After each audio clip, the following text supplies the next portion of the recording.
taking hold and it won't let go of us now.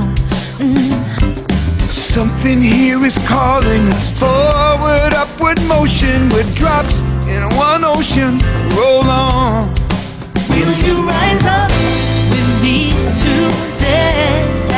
Lift up your voice and boldly say, we are the ones we've been waiting for.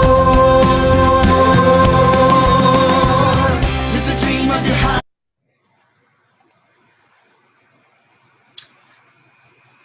Good evening, everybody, and welcome to New Thought on the News, one of 4 in a series of online seminars produced by the Association for Global New Thought to support us as a community in our mission of spiritually guided social activism. I'm Barbara Fields, Executive Director of AGNT. We came up with the idea of New Thought on the News because it's time for a fresh, much more conscious approach to the news of our times. This series is a chance for us to have real dialogue on hot topics in the news as seen through the evolutionary lens of New Thought spiritual principles. And over time, we hope you'll weigh in and tell us what newsworthy issues most affect you and your community. Maybe we can offer some radically new interpretations of the stories we're being told by the mainstream media. Together, we'll discuss conscious approaches that can help us understand and respond with realism, strength, and vision to the challenges we face. So, right at the beginning, before I ask Dr. David to open a blessing and invocation for us, I'd like to introduce you to Jim Kenney and Dr. David Alexander. Jim Kenney is co-founder and executive director of Common Ground, an adult educational organization and study center headquartered in Chicago.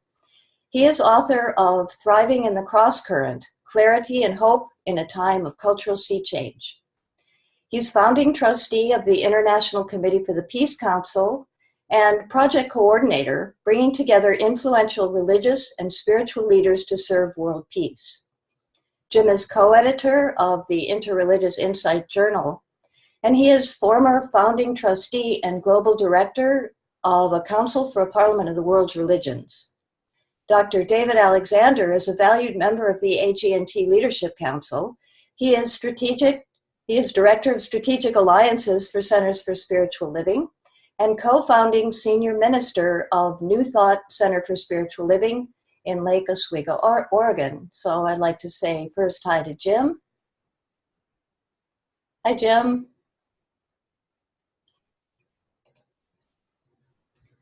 Oops, let's see.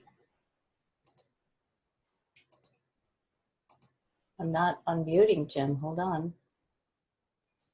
I will. Okay, thank you. Hi. And I just wanted to make sure that was working. And also say hi to David. How are you doing, David? I am well. Good evening. Okay, David, would you go ahead and get us started with an opening invocation? Absolutely. So I just invite everyone who's participating in this call to, right where you are, take a breath. Bring yourself into a conscious invitation to be fully present into this time. You have given yourself the gift of tuning in and raising your consciousness to a higher level of awareness, depth, learning, and understanding about who we are as human beings, as conscious beings, and as spiritual beings, and how it relates to the world affairs going on around us.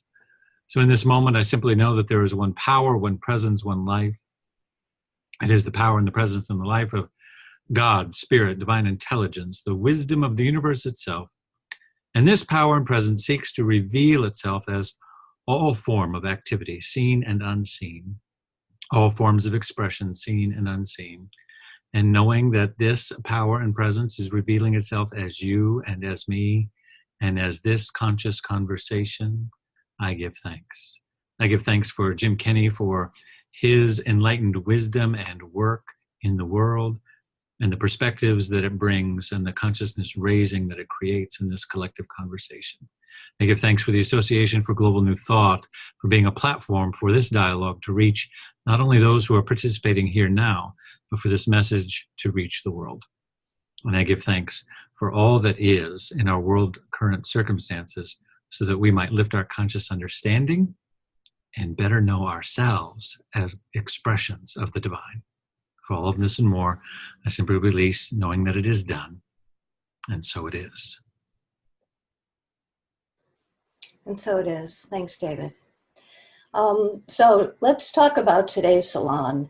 We offered on our website a 4-part tutorial based on Jim's book and on his model of sea change. Can you all hear me? Okay, good. So many of you have actually gone to the website and taken a look at the recording series. There are 4, and if you haven't, it's really worth going to at agnt.today/recordings.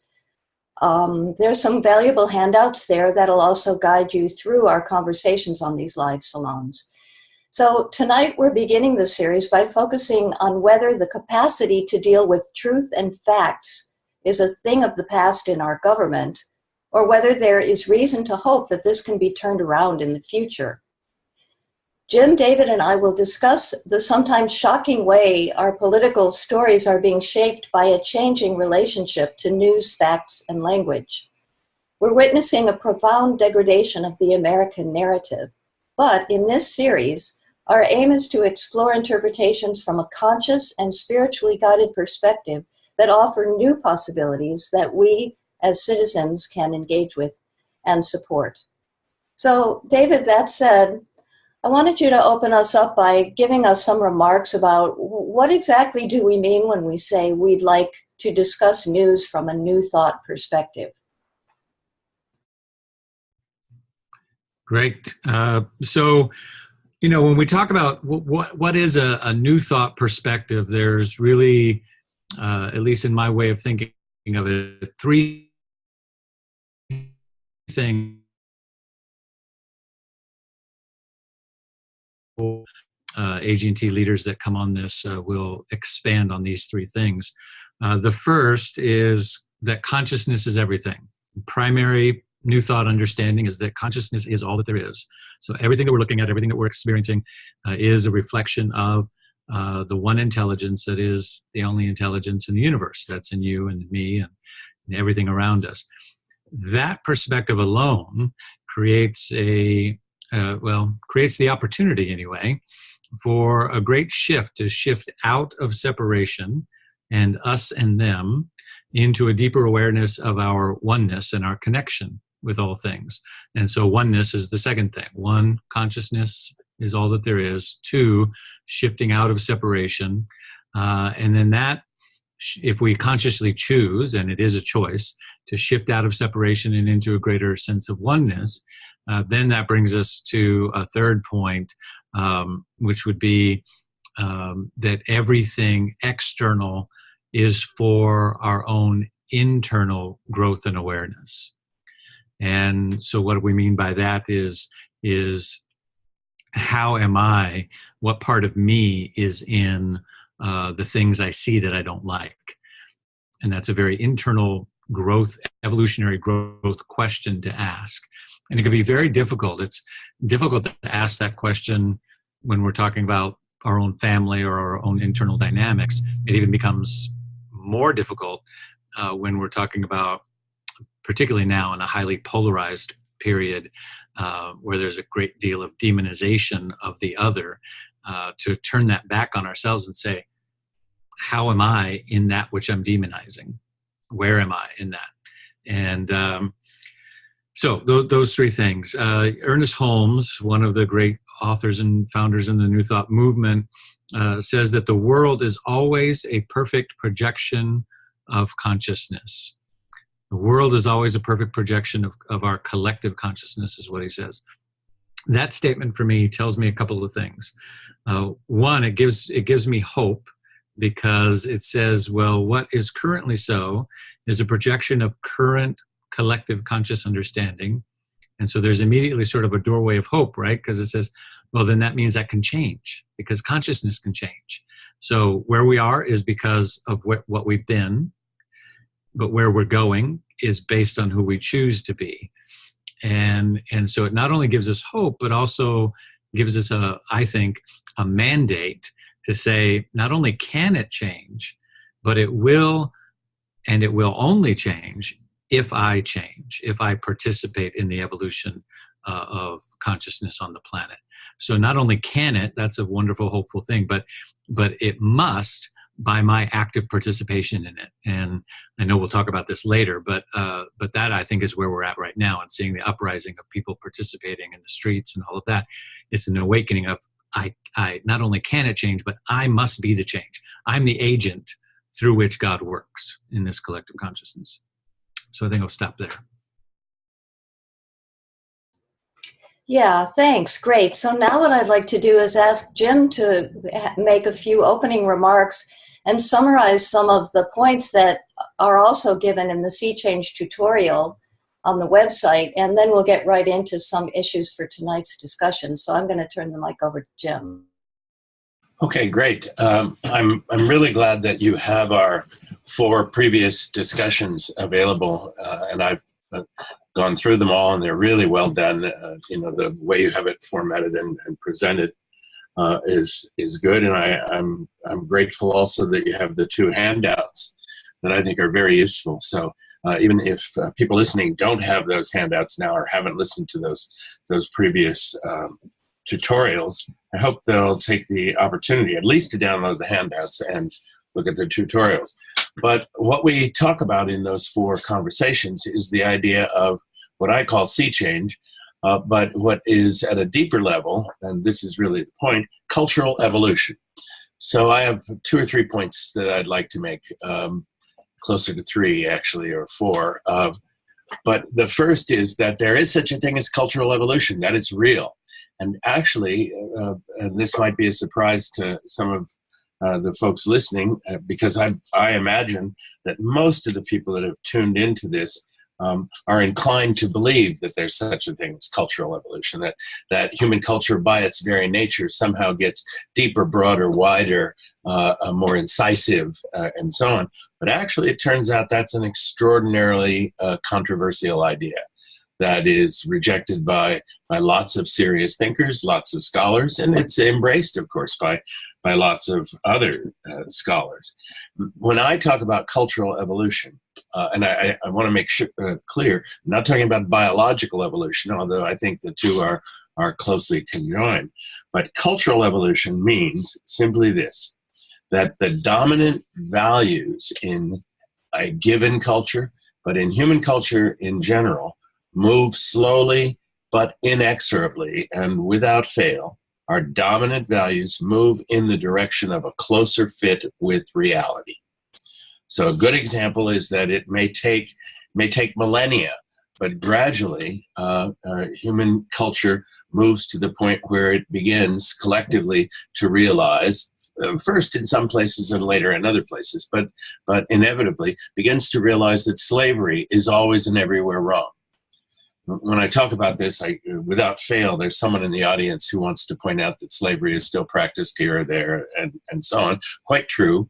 But the idea is that the legitimacy has gone out of the idea of slavery. Slavery, which was once recognized and even sanctified by most of the world's major spiritual traditions, now no longer has that blessing, of course. It is, the legitimacy has gone out of the idea that human beings can enslave one another.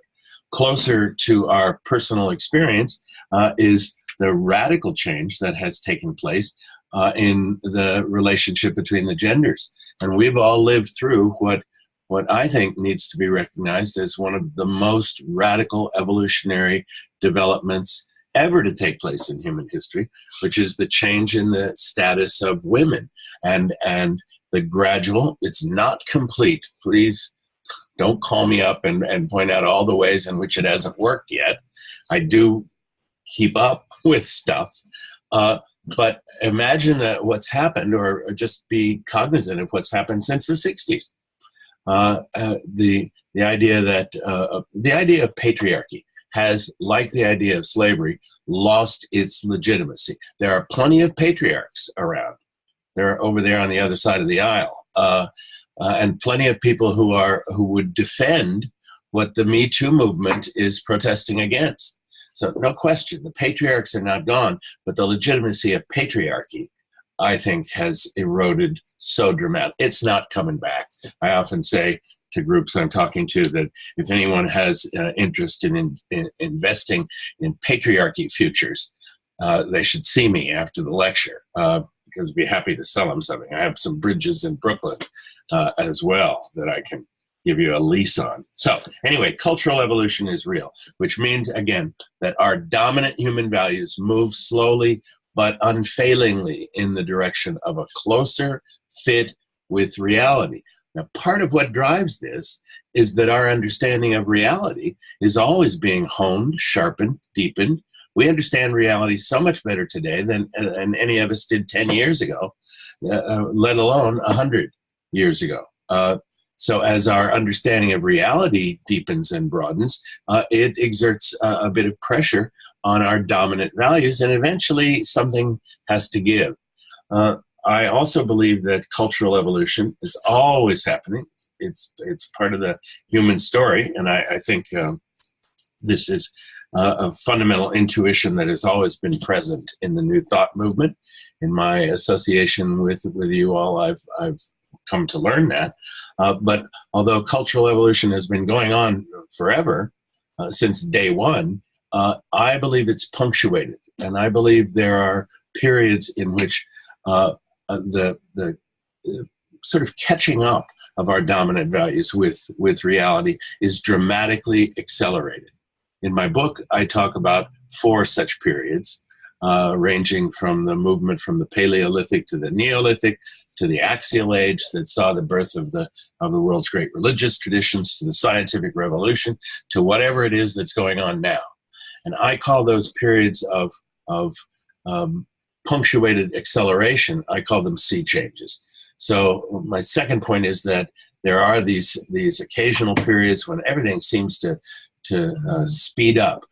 As our ideas about the role of women change, somehow that feeds into changing ideas about our understanding of the earth, and so on. It's all interdependent. One thing flows in to another. That echoes what David was saying in his great introduction.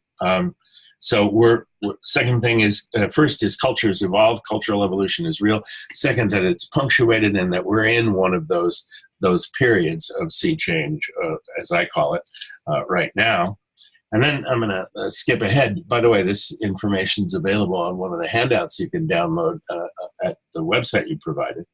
But the third point I want to make right now is that, of course, there is going to be resistance in a period of accelerated cultural sea change, accelerated movement of our dominant values in the direction of a closer fit with reality. I like to visualize, and one of the handouts will show you a graph of this, but 2 waves. One, declining, long dominant, but declining, that's the older value wave, and another just awakening and rising. So you've got a declining wave and a rising wave crossing. The declining wave is the older values, like patriarchy, like the notion that the earth is unfragile and there's nothing we can possibly do to screw up the ecology of the planet. We can never throw enough junk into the ocean to interfere with its functioning. That's a very consistent older modern value. And as we know, those values, along with the values like patriarchy and slavery and so on, the idea that you can never really address questions of social and economic justice and human rights, that they're always out of reach, all of those older ideas have been challenged and are beginning to decline in influence as corresponding newer ideas rise in influence.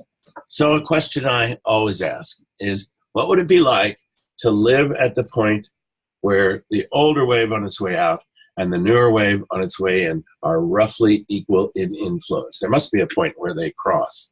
And so my answer to that is it would be very much like right now, because that's where we are. We're at that point where the older wave and the newer wave are roughly equal in influence.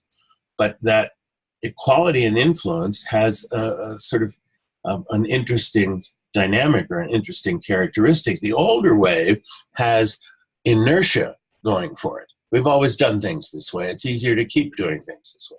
The newer wave has momentum. And give me momentum over inertia anytime if I have to bet on which one's going to prevail. But anyway, in this period of crossing, what should we expect? We should expect, in a word, turbulence. We should expect a fair measure of chaos. We should expect powerful resistance on the part of those who adhere to the older waves that say to be white, male, and Christian, right, is the key to power and significance and domination in the world. All of those things are being challenged. And so there's going to be backlash. And I use, since I'm talking about waves and sea changes and all these watery metaphors, I use the term eddy to describe that resistance. Now, an eddy is a counterclockwise whirlpool in a stream that tries, for all it's worth, if you don't mind my anthropomorphizing it, that tries to reverse the prevailing flow of the stream. Now, no eddy ever was able to do that, but they can cause a lot of consternation, and if your boat gets caught in one, you could be in trouble. So an eddy is, I'm going to suggest, as we go through these conversations, I'm often going to bring up the term eddy and suggest, like, for example, we're going to talk tonight about the current occupant of the White House. Now, the election of Donald Trump, is that part of the cultural evolutionary movement I'm talking about? Is that part of cultural evolutionary sea change? And I hope you understand that I'm going to say absolutely not. It's part of the backlash. It's part of the resistance. It's a manifestation of an eddy, which is doing all it can to resist that incoming wave and to reinforce the values of the outgoing or the declining wave. So tonight, I'm going to propose, and I'll talk about it in more detail after a while, but I'm proposing a question for our theme for In the News. This question: are we stuck with a post-truth politics, or is there light at the end of the Trump tunnel? But you know what I mean. Are we stuck in this post-truth politics? Fake news. That's not true. I didn't say it. Well, you're on tape saying it. We have a video of you saying, well, that was put together by the FBI. And of course, you can't trust that. Up is down, left is right. Coal is good for you to breathe, and so on. All of this nonsense. Climate change is a Chinese hoax. Are we stuck? Is that the new pattern? Has Donald Trump, who it has been estimated, speaks aloud something on the order of 6 to 12 major fabrications a day? Has he set a new bar? Has he set a new codex? Has he established a new dynamic that's always going to color and characterize, and I would want to say taint and poison our politics? Or is there light at the other end? Well, if there's something to the idea of cultural evolutionary sea change, then this is something from which we will absolutely recover.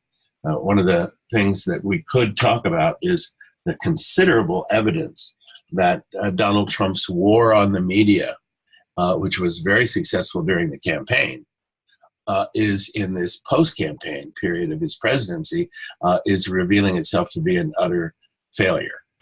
So it'll be, I think, an interesting conversation. So that's my intro, and I'm going to let that go right there. Yeah, thanks. Okay, so there's a million interesting points that we can explore a little further. And so at this point, I'm going to, first of all, say something about the platform that we're using here.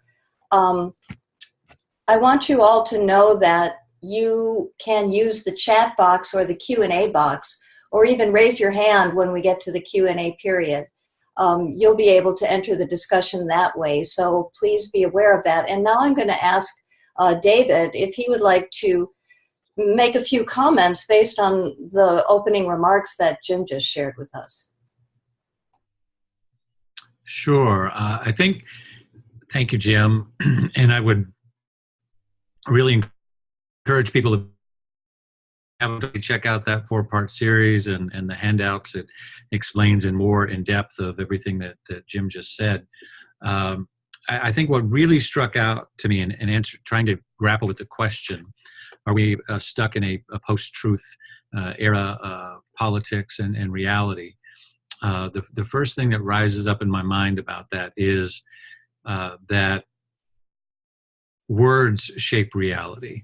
Language shapes reality. The words we use, the language we use, and so there is seemingly this concerted effort to tell enough lies, tell enough untruths, to manipulate a collective understanding of reality.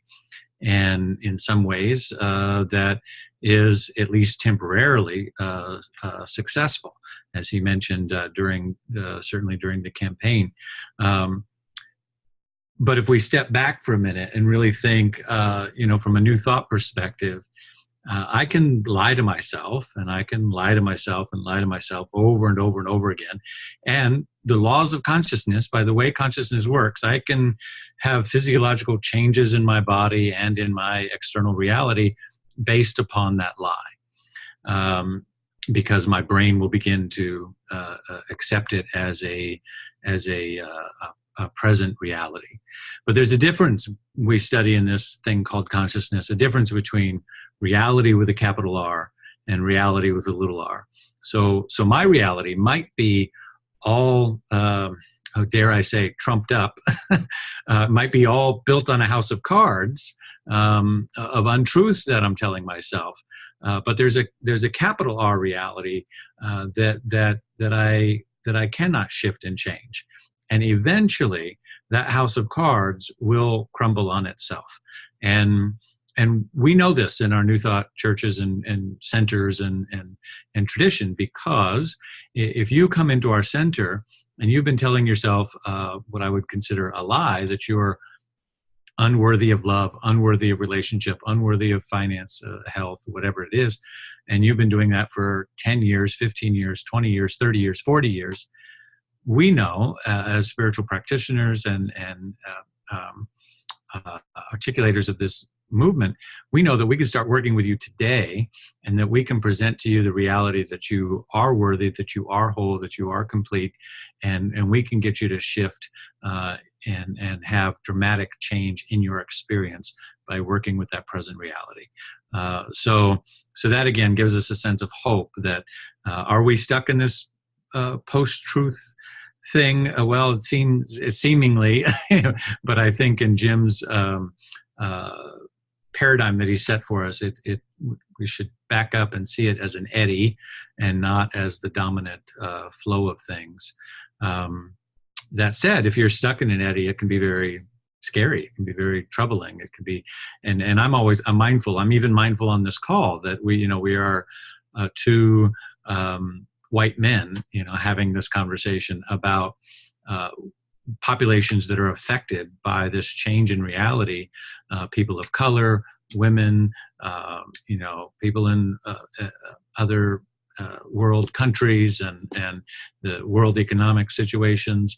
When we have a leader calling other countries, I won't even repeat the word, my wife is from one such country, it does a damage, and people are emotionally deeply affected by that.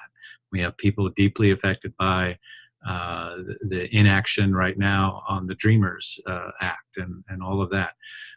So we have somewhat of a privileged position to sit here and talk about these things and hopefully give hope. But the language we use shapes our reality, and I think I'll stop and summarize it this way.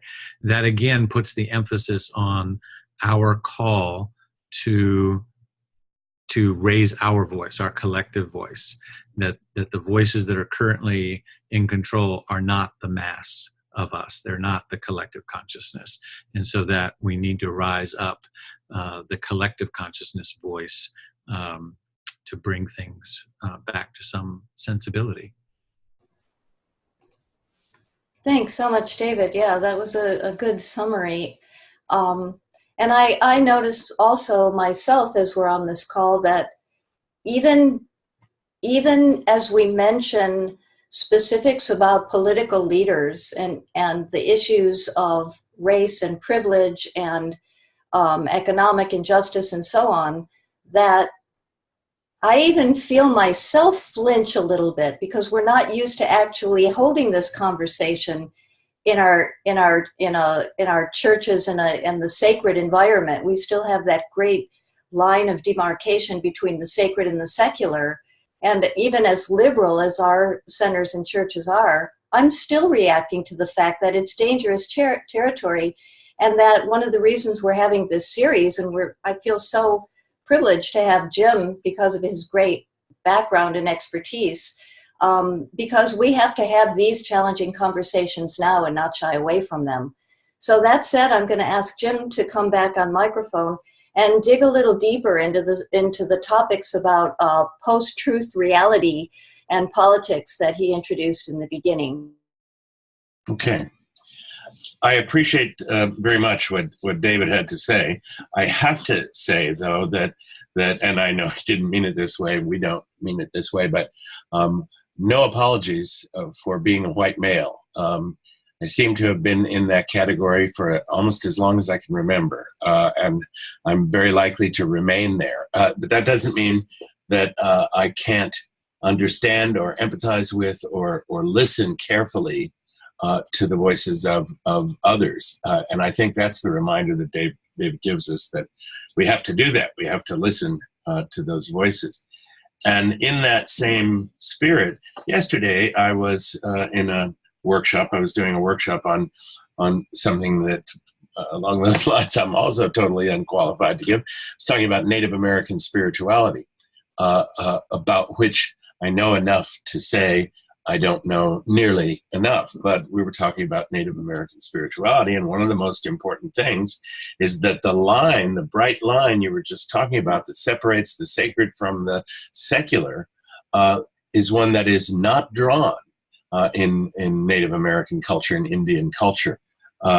That's why if you talk to a representative of one of those cultures, chances are she or he will say immediately, if you're asking about, so tell me about your religion, that very likely that the answer you'll get is, we don't have religion. And what that means is we don't have a day or a week or a category or a little box where we put the things that you people put and call religious. Everything to us is sacred. So that line that separates the sacred from what many would call the profane or the ordinary, the everyday, is maybe a line we can begin to erase. And I don't know any group that actually does that better than the New Thought groups that I've been with since you brought me into this whole conversation. Okay. So if we all know what we mean when I suggest that we're in this post-truth political moment, and David gave several examples of it. So the first question is this an evolutionary movement? Or I'm sorry, not movement, but moment. Is this fake news, post-truth, a lie is as good as the truth, everything is relative, everything is up for grabs, and so on. The criterion for what we say should not be the truth of our expression, how it reflects the reality of the universe around us or my internal reality, but whether it serves the purpose, whether it's expedient. Is that really an example of cultural evolution? Because if that's where cultural evolution is taking us, I want off the train right now, and I'm going to certainly stop writing about it. So my response is to say, no, of course, this is not. David said it also. This is not an evolutionary movement. This is an example of evolutionary or counter-evolutionary backlash. It's an eddy. It's a counter-cultural, counterclockwise and countercultural whirlpool. And one of the things that you'll find in the handouts that are there available is that I've outlined a couple of benchmarks by which we can determine whether something that comes along is actually truly evolutionary, it's really changing things, or whether it's just happenstance. You know, is the appearance of the Tesla automobile, is that, as cool as that might be, is that an evolutionary thing, or is it just happenstantial? And I'm inclined to the latter view. And so when I'm looking at something like the post-truth phenomenon, and I'm asking myself, is this cultural evolution at work? First thing I'm looking for is, does this happening increase complexity? Does it make the world a more complex place? Lots of people say to me, I don't want my world to be more complex. And I always respond, yes, you do. You may not realize it, but you want a more complex world.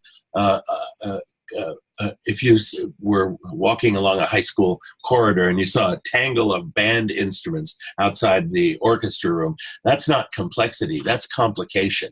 You don't want a more complicated world, but when that orchestra is performing a symphony, that's extraordinarily complex, and you do want that. You want your life to have as much complexity, because that's where richness comes from. So does the possible evolutionary thing I'm looking at, does it make my experience and our world more complex? We hope that it does, because we want that. We want that richer complexity, not complication. Does it increase our awareness of interdependence? I really hear a reflection of what David was outlining as the key themes of the whole New Thought movement, which was all about interdependence and oneness and the overcoming of separation, and then an inquiry into, or an awareness of, how that influences my own growth and my own awareness. I think that's all beautiful stuff, and it really fits with this. So truly evolutionary development is one that increases our understanding of and appreciation of the interdependence of the cosmos. And there's more I could talk about in terms of benchmarks, but it's obvious that moving into a period in which to lie is the order of the day, to distort facts is the order of the day, and where any story that doesn't feature you in a complimentary way is easily dismissed as fake news. Does that do any of those things? Does it make the world more complex? No, it makes it more complicated, that's for sure, but not more complex. Does it increase our awareness of interdependence? No, instead, it calls our attention to a radical example of separation, separateness, that we are not in this together, that you're over there and he's over there, and well, you get my point. Are we likely to move beyond this? And I would just say something very simple, which is one of the most oft-repeated, in lots of different forms, but one of the most oft-repeated bits of wisdom that we find in the world's philosophical traditions, and that is that the truth will out. That lies have a way of turning on themselves and turning themselves inside out. Great lies tend to die. And we're right in the middle of an extraordinary moment of that connects with what I was saying before about the realignment of the gender roles. The Me Too movement has everything to do with the exploding of a great lie that just had somehow, in a very surprising way, reached the end of its rope. That's why I like a time's up. I like that expression as well. Time's up. That part, that chapter is over. And I think that's something that we can count on. There are some practical things too. How well is the current occupant of the White House, how well is he being served by serving up a culture of lies? And the answer is, these are all things we can talk about. The answer is not very well. Approval rating is 56, or disapproval rating is 56.2, and approval rating is 38.5. That's the lowest of any president in this century. That's extraordinary. And all sorts of other indicators, like the generic congressional ballot and so on for political junkies, all suggest that there is a storm brewing, and that storm seems to me to be very progressive in nature, evolutionary in nature, and so on. I'm particularly excited, just to continue a theme that we've been talking about, by the number of women that are running for political office. It's really a remarkable transformation that's underway now, more than at any point in the history of our republic. More women are seeking office at every level, from local to state to national office. I think that's really an extraordinary and a wonderful thing. On the sort of downside, just something to talk about, but it's downside and upside. The Interior Department has been well served for many decades, actually, by an advisory committee of professionals from the world of science, and especially from ecological and environmental science. And there are 12 sitting members of that committee. Well, last week, 8 of those 12 wrote a letter to the chair of the department, Ryan Zinke, and they resigned en masse. First of all, because the chair of the Department of the Interior, the director, would not meet with them, ignored everything they had to say, had scrubbed the department website, and the same thing happened at the Environmental Protection Agency, scrubbed those websites of all reference to climate change, and no report that goes out on the letterhead of the Department of the Interior, or for that matter, the Environmental Protection Agency, can mention or reference in any way global climate change. So there's 8 out of 12 scientists whose great honor and significant charge it was to advise the Secretary of the Department of the Interior, that's the word I was searching for, Secretary, resigned, saying this is ridiculous. The department has no concern with science.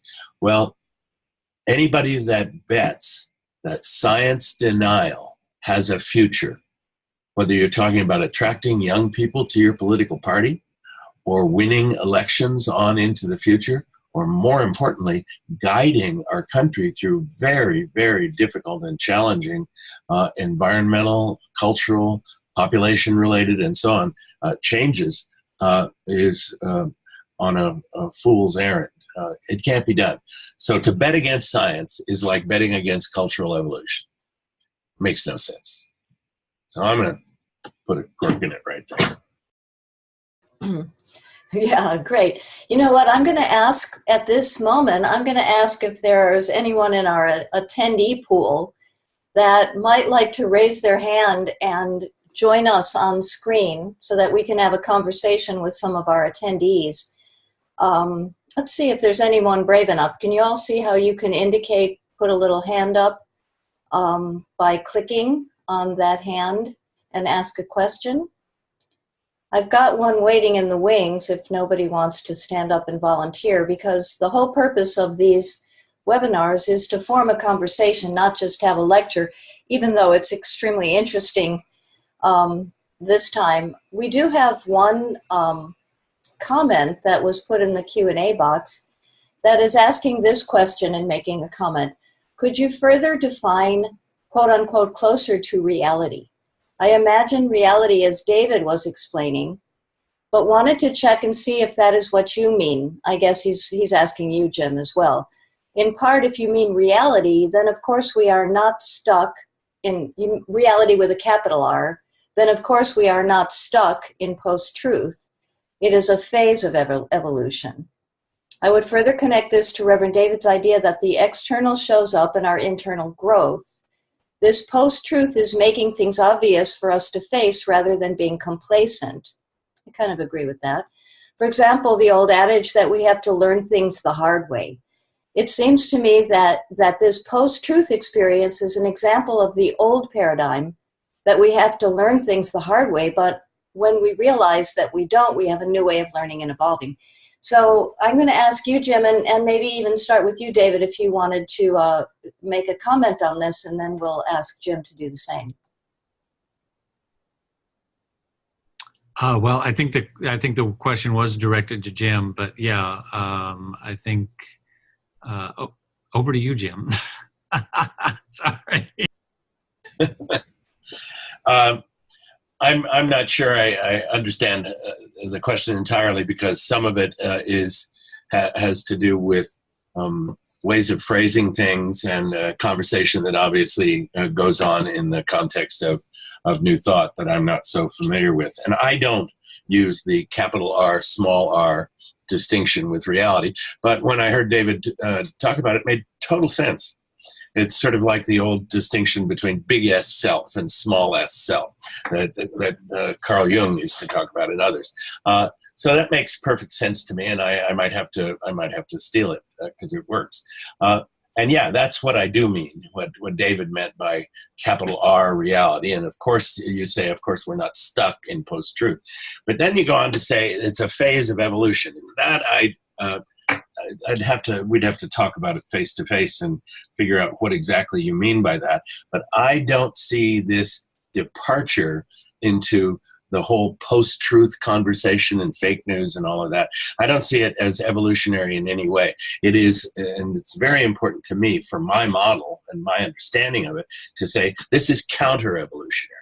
This is one of the phrases I use, or one of the models I use in the book, is that when you talk about the idea of cultural evolution, there are yaysayers, people who say, yeah, I'm glad to hear about this. I've always thought this. I do believe that cultures evolve. And then there are naysayers who say, nonsense, hogwash, not true. It offends too many of my vested interests for me to believe. And it's from the naysayers that the backlash comes, or more charitable would be to say that naysayers are stuck in that eddy. They're stuck in that backlash. And as David was saying, it's awful hard to get out of it. It can do you a lot of damage when you get stuck in one of those whirlpools. So this is just a little nit I'm picking because I'm trying to describe a model that I use. I guess I get to, since I made it up. But I'd say in general, you're absolutely on the right track with this comment. I understand what you mean by the old paradigm. You have to learn things the hard way.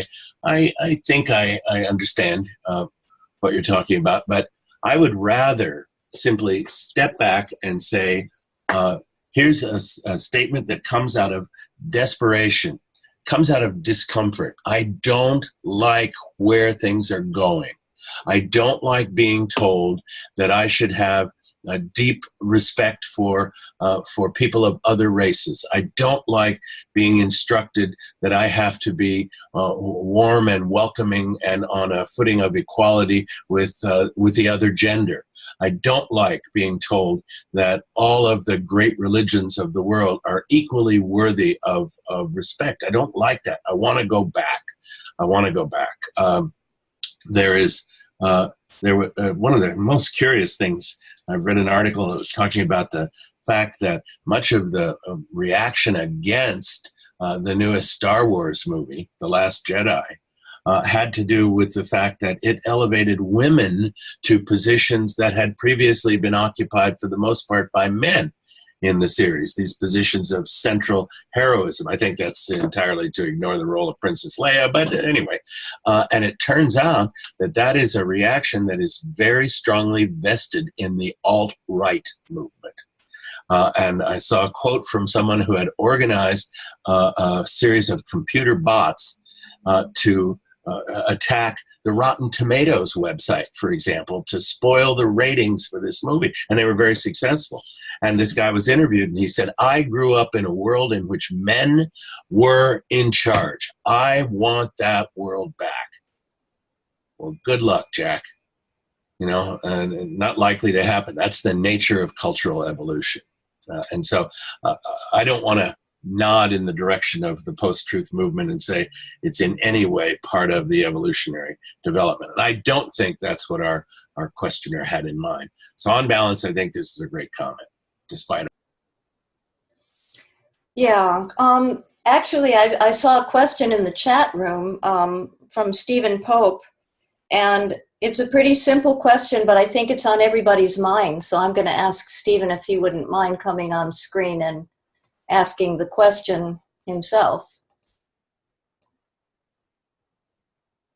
Am I there? Let me turn on my video. There we go. Something that concerns me personally, because I have problems, but also I hear a lot about it, is just how do you not lose hope? How can we, Jim, when you step back and look at it and talk about sea changes, it's easy to hope that, yeah, this is just a passing thing. On the other hand, when you look at day-to-day suffering being caused by political actions or chaos or environmental degradation, yeah, how do you keep from losing hope? How can you keep keep the attitude that's necessary to keep moving forward? Back to me. Good question, and it's one that I get often. Let me answer this in a slightly roundabout sort of way, Stephen. And this is something that you and I have talked about in the past, but for the last 30 years, my wife Seta and I have been involved in the global interreligious movement. And this has nothing to do with missionary activity or persuading people to come to your religious or spiritual point of view, but rather, and this was for the most part under the auspices of the Parliament of the World's Religions, but several other groups. It was working with people from a variety of different religious communities and orientations and cultures around the world on new approaches to peace and nonviolent conflict resolution, new approaches to social and economic justice and human rights, and new approaches to ecological sustainability. That was the sort of frame, which is usually abbreviated PJS, peace, justice, and sustainability, by people who are in that sort of work. And over that period of time, I saw so much, Stephen and everybody, I saw so much that was able to put a spring in my step and a smile on my face when I get up in the morning. There's so much reason for hope, because so many people around the world not only get it, but get at it. And are working to make a better world, are working to change the experiences of women and children around the world, to address problems of health, to address ecological crises, and so on. And here we are in the United States, surrounded by all this fog of confusion and distortion and foolishness about climate change not being real. But I'll tell you, all you have to do is go across the pond, as my Brit friends would say, and find that in Europe, all of that is taken very, very seriously. And not only in Europe, but elsewhere in the world. People take it very seriously and are working in very creative ways to make a difference. So I find far more by way of sources of hope than sources of discomfort, because I do believe that cultural evolution is not only real, but evident. It is evident all around us. And that means that foolishness and a culture of lies has to ultimately perish. David, did you have something to say? Okay, great. Mike, over to you. Yeah, I would and add to that, identifying with sources of inspiration locally and globally. And the way I phrase that is identify with the oppressed. Pay attention to those who are, again, particularly as Jim pointed out earlier, based on my comments, particularly if you're a white male or in any position of privilege. You know, those of us who are in positions of privilege have an obligation to identify with the oppressed and the downtrodden, those who are hurt most by the divisive rhetoric, those who are hurt most by this warping of reality and lies and untruth and all of that, and identify with those stories. And because that identification will motivate you. That identification will inspire you. That identification will break your heart. Let your heart be broken. My heart is broken nightly when I watch the news. My heart is broken when I think of how some of these things affect my children. I have 2 African-American children, boys. My heart is broken when I think of how some of these stories impact my wife and the people who come from her country. My heart is broken and I'm brought to tears on a regular basis. And that's what motivates me, because I'm not separate from those individuals, and I'm not separate from those stories of pain.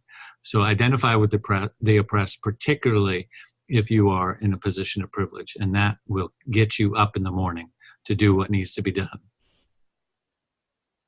Yeah, thanks, David. That's inspiring and instructive. We're getting toward the end of our webinar tonight.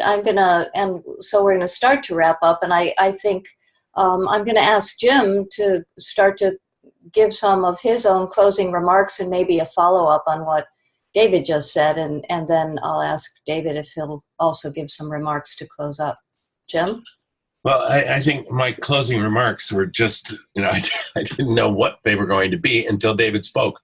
And once again, he just hit it right on the head.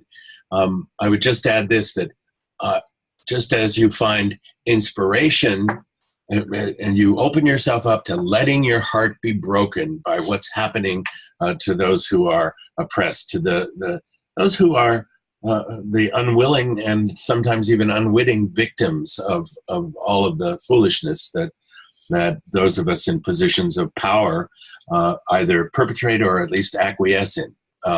So I agree with that. But in addition to being sort of galvanized by it and heartbroken by it, I think the fact that you said inspired is really important, because there are so many stories that are uplifting, transformative, wonderful stories that do give us heart and hope and happiness. And I was just reminded when you said pay attention to the oppressed, or however you phrased it, of a very powerful line that grew up it started in the 60s in what was called the liberation theology movement in the Roman Catholic Church in Latin America. And they coined a phrase. They said, the whole message of the Gospels, and we could say this from any tradition. I mean, the Dalai Lama speaks this way, and so on. And it's certainly not foreign to or unfamiliar to Jewish or Muslim thinkers and teachers. But this wonderful line that people like Gustavo Gutierrez and others, and Leonardo Boff in Latin America, said over and over again. They said, if you understand the Gospels, you understand this. You must always exercise the preferential option for the poor. Wonderful phrase. You have to think about it, but the preferential option for the poor, which means if you have any leeway at all, if you have any choice, always lean in the direction of the poor and you won't go wrong. Excellent, thank you. And David, did you have a couple of remarks to close up on that? Wow, that was beautiful, Jim. Thank you. Yeah, I would. I think it's all been said. It's been really great. I would just go back to my opening remarks of remembering. Again, we're talking about as we're watching the news, right? Remember that consciousness is all that there is. Allow that thought to bring you out of a sense of separation, that there's me and them, that there's only one of us here, and then whether it's inspiration or through heartbreak, allow yourself to be motivated and moved into divine right action, because it's only as we take on the obligation of being the agents of God, the agents of the divine in the world, that change will come. And change can come, and it doesn't have to be the very slow move towards the closer fit of reality that Jim talked about. That's the default, the very slow move towards.